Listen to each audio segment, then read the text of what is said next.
अकोला नाका येथे मुख्य रस्त्यावर साचलेल्या धोकादायक पाण्याच्या डबक्यातून विद्यार्थी व नागरिकांना काढावी लागत आहे वाट. वाशिम. अकोला नाका येथे रस्त्यावर साचलेल्या धोकादायक पाण्याच्या डबक्यातून व चिखलातून विद्यार्थ्यांसह नागरिकांना वाट काढावी लागत असल्याने या ठिकाणी शालेय विद्यार्थी घसरून पडून अपघात होण्याची शक्यता निर्माण झाली आहे. ऐन रहदारीच्या असलेल्या या मार्गावर पाऊस आला की पाणी साचले जाते. विशेष म्हणजे या रस्त्यावर सर्वच प्रमुख कार्यालये, शासकीय रुग्णालय व महाविद्यालय असल्यामुळे नेहमी वर्दळ सुरू असते. अनेकदा दुचाकी तसेच चारचाकी वाहन या पाण्यातून भरधाव वेगाने जात असताना घाणेरडे पाणी अनेकांच्या अंगावर उडते. त्यामुळे सामान्य नागरिकांसह विद्यार्थ्यांना याचा त्रास होतो. पाण्याने साचलेल्या डबक्याशेजारीच छत्रपती शिवाजी महाराजांचा पुतळा व बुद्ध विहार देखील आहे.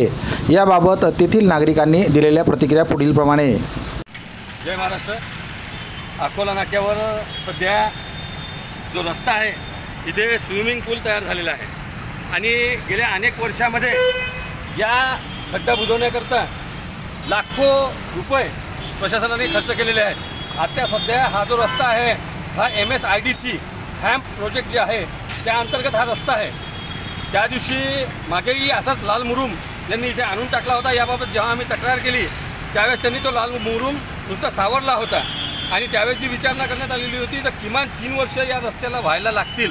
तर मग 3 वर्ष साधारणतः लोकांनी या अशा स्विमिंग पूलमधूनच आणि या डबक्यातूनच जायचं का असा प्रश्न जनतेच्या वतीने मी इथे सर्वांना विचारत आहे. जय हिंद, जय महाराष्ट्र. जय महाराष्ट्र.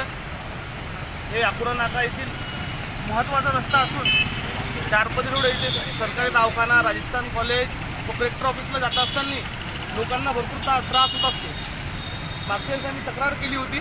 त्या तक्रारीला आत्तापर्यंत काही उत्तर मिळालं नाही आणि हे सातत्याने रोड असाच आहे.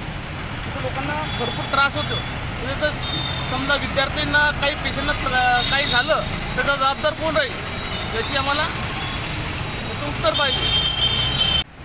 प्रशासनास विनंतीपूर्वक म्हणणं आहे की हा जो मुख्य मार्ग आहे कलेक्टर ऑफिस रोड आणि SP ऑफिस रोड आणि RA कॉलेज रोड हा मुख्य मार्ग असतानासुद्धा 25 वर्षापासून आम्ही बघत येऊन राहिलो की हे जे गड्डा आहे तर याच्यात काही प्रशासनानं काही केलेलंच नाही आहे. इथं हे माती आणून टाकली, जास्त चिखल करून ठेवला आणि हे गड्डा चांगल्या प्रकारे या रस्त्याचं काम करण्यात यावं हीच आमची मागणी.